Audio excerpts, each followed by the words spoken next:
Meron halos kalahating milyong halal na opisyal sa Amerika, mula sa White House hanggang sa mga miyembro ng lokal na konseho, mga sheriff at kung ano-ano pa. Kalahating milyon. Malaking bilang.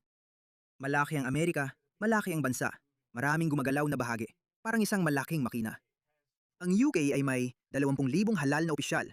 Hulaan mo kung ilan sa kanila ang Muslim? Sa pagitan ng 900 hanggang 1,000 na mas mababa sa 5%. Alam mo na kung anong itsura ng UK. 5% lang. Hindi naman ganun kalaki ang bahagdan ng mga halal na opisyal sa Amerika na Muslim. Pero papunta na rin doon. Sige, itong lalaki na ito ang alkalde ng Dearborn, Michigan, si Abdullah Hamud. Pakinggan mo siya. Maligayang pagdating sa taunang March for Justice ng Dearborn. Ang martsa na ito ay ginugunita ang matatag na paninindigan ni Imam Hussein para sa katarungan at ang kanyang paglaban mahigit 1,400 taon na ang nakalipas laban sa pang-aapi. Putang ina mo at ang iyong pang-aapi. At sinasabi ng iyong imam na wala kaming kinalaman dyan. Wala namang pakialam ang mga Amerikano sa kanya. Wala silang interes dyan. Pero ano ang ibig sabihin kapag nag-anyaya ka ng dayuhang kultura na salungat at may ibang mga pagpapahalaga kaysa sa iyo? Ano ang mangyayari pagkatapos noon? Ito ang nangyayari pagkatapos noon. Tingnan mo ito. Hindi ko alam kung Muslim ba ang taong ito o hindi. Siya ay taga Dearborn. Sa totoo lang, siya ang unang Muslim na hepe ng Dearborn. Oo. Kaya maraming Amerikano ang malinaw na nag-aalala tungkol sa pagbagsak ng Dearborn at iba pang mga bayan at lungsod sa UK, sa US. Kaya sila ay nagpoprotesta na siyang kanilang karapatang konstitusyonal. Ang pagpuprotesta ay napakalaga sa pagiging Amerikano na hindi ito kailanman maiintindihan ng mga taong ito dahil hindi pinapayagan ang mga protesta sa Islam. Sa isang kalipato, kung magpuprotesta ka, kung lalabanan mo ang kalipa o ang autoridad, kailangan putulin ang iyong kamay at paa sa magkasalungat na panig o maaari kang ipako sa krus. Yan ay nasa Quran Kabanata 5, talata 33. At tingnan mo ito. Ganito ang nangyayari kapag nag-imbita ka ng mga tao mula sa mga mapanlabang banyagang kultura. Ako si Hepe Isa Shihin at alam namin na may mga individual at grupo mula sa labas ng aming komunidad na maaaring dumalo sa pagpupulong ng konseho ng lungsod ng Dearborn sa Martes, Agosto 18. Mahigpit naming binabantayan ang sitwasyon at nakikipag-ugnayan kami sa aming mga katuwang sa estado at federal na antas. Mayroon kaming nakahandang plano at mapapansin ninyo ang mas pinaigting na presensya ng mga pulis. Ngunit ito ang aking tuwirang pakiusap sa ating mga residente. Mangyaring manatili na lamang po kayo sa inyong mga tahanan. Ang mga grupong ito na pumupunta rito ay may iisang dahilan at iyon ay para mag-udyok ng reaksyon at makakuha ng atensyon. Kung walang pupunta para mag-react, wala silang makukuha. Ang pinakamakapangyarihang bagay na magagawa ng komunidad na ito ay ang tumangging bigyan sila ng pansin. Kung may pagkain ka sa konseho, malugod kang tinatanggap at ligtas ka. Sisiguraduhin namin yon. Pero kung iniisip mong pumunta lang para harapin ang mga taong ito, huwag mo nang gawin. Yan mismo ang gusto nila at inilalagay ka nito sa panganib. Hayaan mong gawin ng mga opisyal namin ang kanilang trabaho. Huwag nating hayaang ang iilang maput na tagalabas ang magtakda kung sino tayo. Mas matatag ang Dearborn kaysa rito. Salamat. Kaya, ito ay isang planadong protesta sa ika-18 ng Agosto. Ika-18 ng Agosto na ngayon sa Australia. Kaya malamang bukas, mangyayari na ito pag napanood mo ang video na ito. Pero ito ang nangyari dati sa Dearborn. Manipis lang ang pagitan ng malayang pananalita at ng pag-uudyok ng kaguluhan at mga bagay na katulad nito. Pero sa kasamaang palad, madalas ang hate speech ay protektado rin bilang malayang pananalita. Kukunin ko ang tanong na yan at ipapasa ko ito sa ating Attorney General para malaman kung ano maaari niyang gawin gamit ang kanyang Hate Crimes Unit. Hate crimes. Kita mo yon? Hate crime, hate speech. May problema sila dyan. Sobrang authoritarian ng mga to na nauwi sa totalitarianism. Ang Islam ay isang totalitarian na ideolohiya. Tingnan mo ang galit sa mukha niya. Para makita kung may pwedeng ipataw laban sa mga mapanggulo at mapanulsol na ito. Maghanap ka ng kahit ano. Hanapan mo ako ng kahit anong pwedeng ibato sa mga taong ito. Gawing hate crime yan o kung ano man kasi. Alam mo, ang hate speech ay sakop pa rin ng free speech sa ilalim ng konstitusyon ng Amerika. Pabalik-balik siya sa Dearborn at masasabi ko sa iyo, hindi ito ang huling beses para kay G lang. Nakatakda siyang humarap muli sa korte mamaya ngayong linggo. At tingnan mo ito. Nung huling beses na si Jake Lang ay nasa Dearborn, ito ang nangyari kay Jake Lang. Jesus. Tama yan? Ang pangalan ng taong ito ay Abbas Abduch. Malinaw na isang Muslim. Pero sa kabutihang palad, ang maganda dito ay ipapadeport siya dahil nakagawa siya ng pagpaslang noong 1900. Maniwala ka ba dito? Nakagawa siya ng pagpaslang noong 1900. At hulaan mo kung saan siya natutuloy? Sa Dearborn? Tingnan mo sila. Walang kaguluhan! Walang karahasan! Walang karahasan! Walang karahasan! Walang karahasan! Walang karahasan! Walang ganyan! Walang karahasan! Tingnan mo ito. Walang karahasan! Walang karahasan! Wala! At naputol ang video. Kaya nangyari yon mga tol. At naglakas loob pa ang pulis na ito na sabihin, ang mga to ay mga mangangaral ng put. Pumupunta raw sila dito para magpakalat ng galit. At ito ang dahilan kung bakit sinasabi niya talaga sa kanila, "Hoy, mga mahal kong Muslim, huwag ninyong ilalantad ang sarili ninyo." Ang dahilan kung bakit pinapatugtog ko ito sa inyo ay, pakinggan ninyo ito. Alam nila ang ginagawa nila. Pakinggan ninyo ito. Hayagan nilang sinasabi kung ano ang gusto nilang gawin sa Amerika. Tayong mga nakatira dito sa mga lupain ng kanluran, bahagi ng ating layunin, bahagi ng ating, alam mo na, syari kukukar at gusto ito ni Allah ay ang maitatag ang sarili nating bersyon ng mga batas sa lipunang tinitirhan natin. Dapat sapat na ito. Ito ay sedition. Ito ay pananalitang pagtataksil. Tingnan mo kung gaano kalawak ang sinasabi niya. Hindi lang Amerika ang tinutukoy niya dahil nagkakaisa ang mga ito sa galit nila sa kanluran. At kaya nila sinusuportahan ng mga Muslim na politiko kahit saan. Sinasabi na nila sa'yo kung anong gagawin nila sa'yo. Sinasabi nila na sa mga bansang kanlurani na ito, kailangan nating ipatupad ang Sharia, ang ating sariling mga batas. Paano hindi yon sedisyon? Paano hindi yon hamon sa konstitusyon ng Estados Unidos?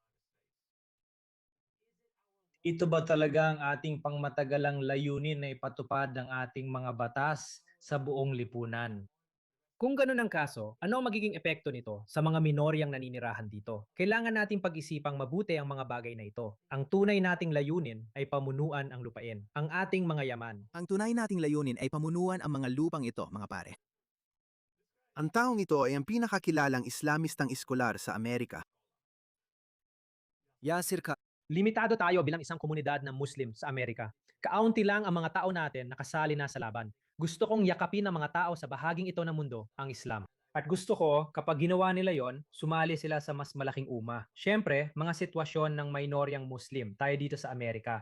Hindi ito isang bagay na hinihingi ng Sharia na gawin natin sa mga sitwasyon ng minorya na hangarin ng khilafa o hangarin ng pampulitikang dominasyon at pabagsakin ng panloob na sistema sa pamamagitan ng kudeta.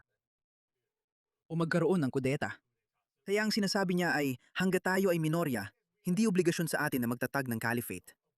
Gayunpaman, patuloy pa rin tayo nagsusumikap na gawin ito. Yun ay pampulitikang pagpapakamatay. Nandiyan ang lahat ng mga talatang ito. Yan ang yugto ng Maken. Ngayon, malinaw na, sa yugto ng Medina, ang mga Muslim ay mayroon ng kapangyarihang pampulitika. Ngayon, ang tanong dito ay, dapat ba nating ipatupad ang anumang mga batas ng Medina sa mga lipunan at sitwasyon na maaring mas kahalintulad ng Makkah?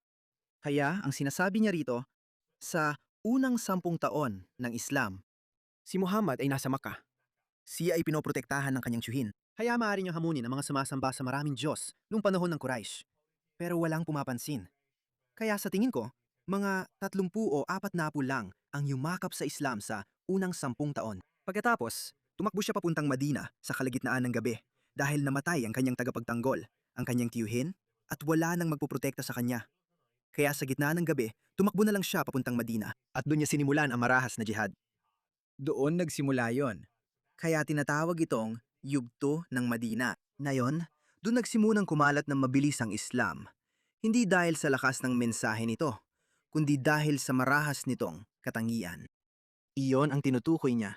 Sinasabi niya, hanggat tayo ay minorya, ito ay isang magandang montage na magkakahiwalay niyang mga video dahil ang mga taong ito, alam mo, paikot-ikot sila. Alam nila na matalino sila. Kaya kailangan nating kunin lahat ng magkakahiwalay nila mga video at pagsama-samahin ang mga ito. Wala. Hinahamon ko si Yasir Kadi na makipag-debate sa akin kung mali ang pagkakalaruan ko sa kanya. Sabi niya, hanggat tayo ay minorya sa Meccan face, alam mo, hindi natin sila kayang hamunin. Wala tayong magagawa. Kailangan nating, alam mo, hindi naman obligasyon sa atin na magtatag ng isang caliphate. Hindi ito kinakailangan sa atin dahil iyon ang ginawa ni Muhammad. Hindi sinubukan ni Muhammad na hamunin ang umiiral na kalagayan. Nangaral lang siya ng mapayapa. Yun mismo ang ginagawa nila, nangangaral ng mapayapa. Kaya palalaguin natin ang ating bilang. Nabigo si Muhammad. 40 tao lang ang nagbalik loob sa Islam sa unang 10 taon. Kaya sila rin ay nabibigo. Taliwas sa anumang sinasabi nila sa'yo, kahit pa itong mga pulang buhok na puti. Ipinapakita nila na nagbalik loob sila sa Islam. Napakaliit ng bilang. Hindi ito magdudulot ng pagbagsak ng kanluran. Hindi talaga. Kahit pa makapagpalit sila ng relihiyon ng 10,000 tao kada taon. Wala lang yon. Dahil mas marami ring tao ang umalis sa Islam. Wala tayong updated na bilang.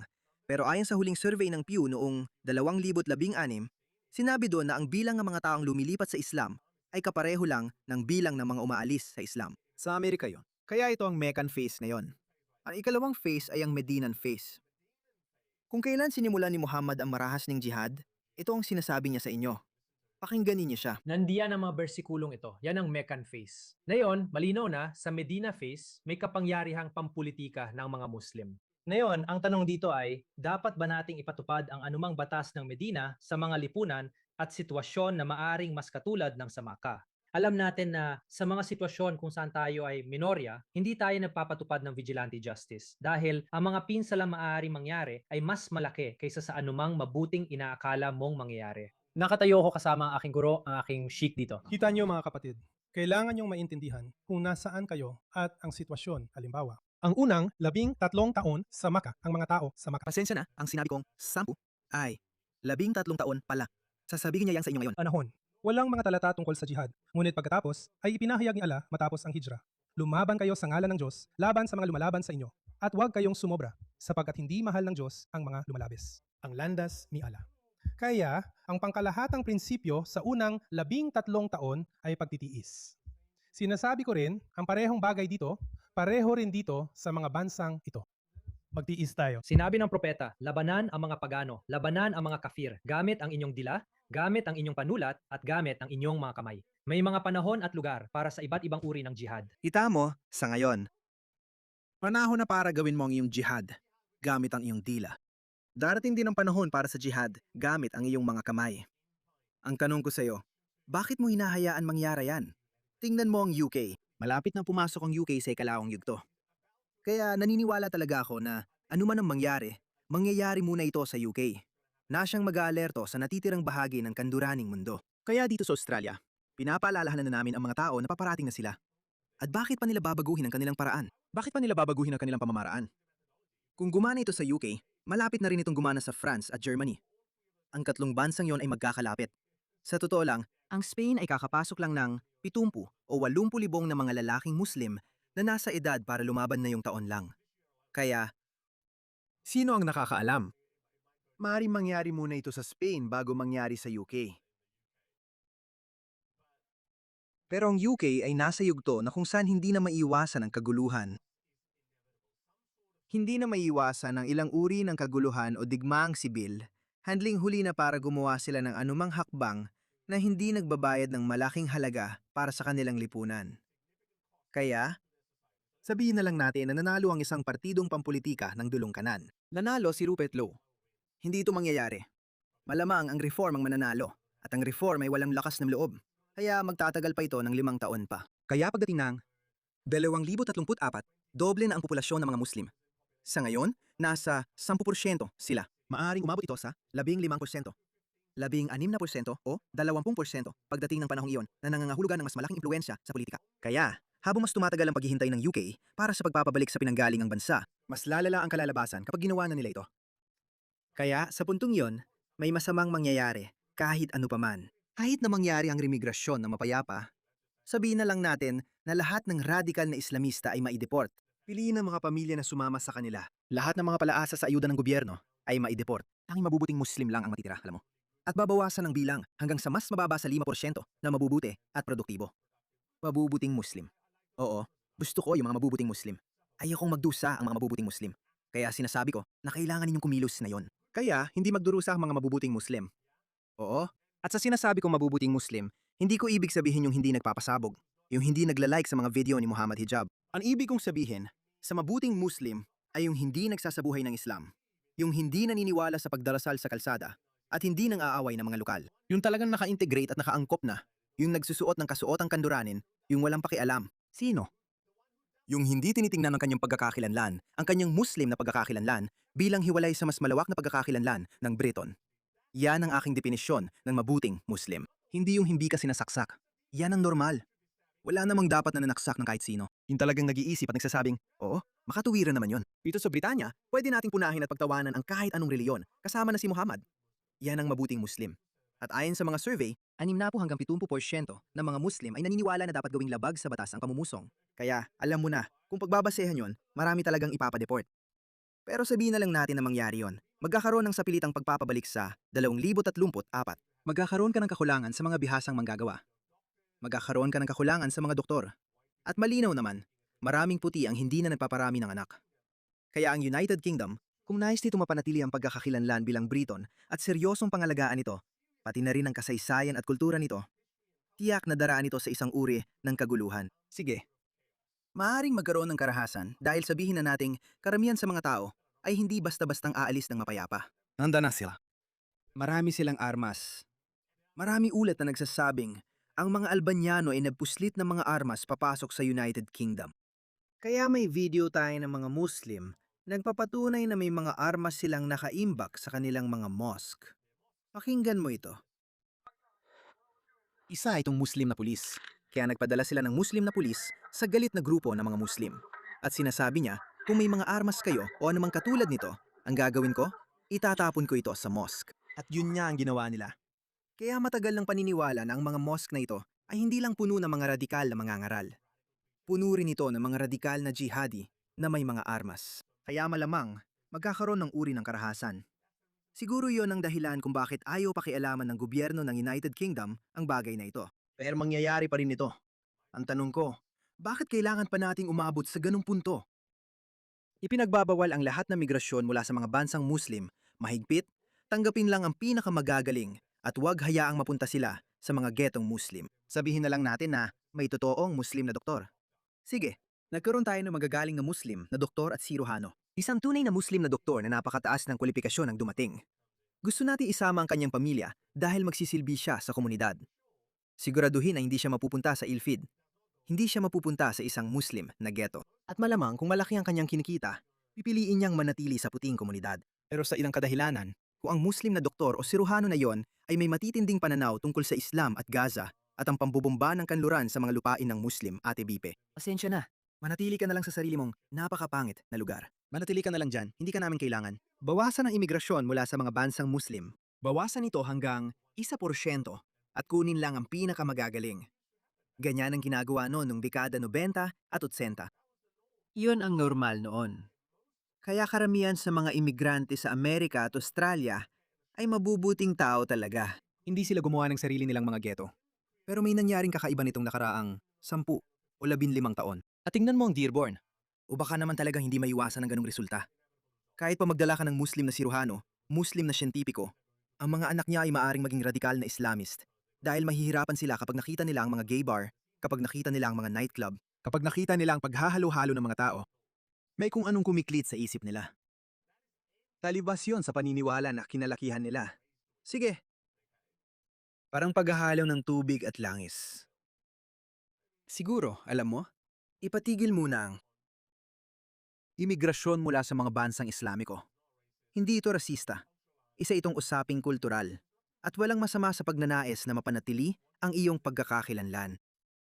Walang masama doon.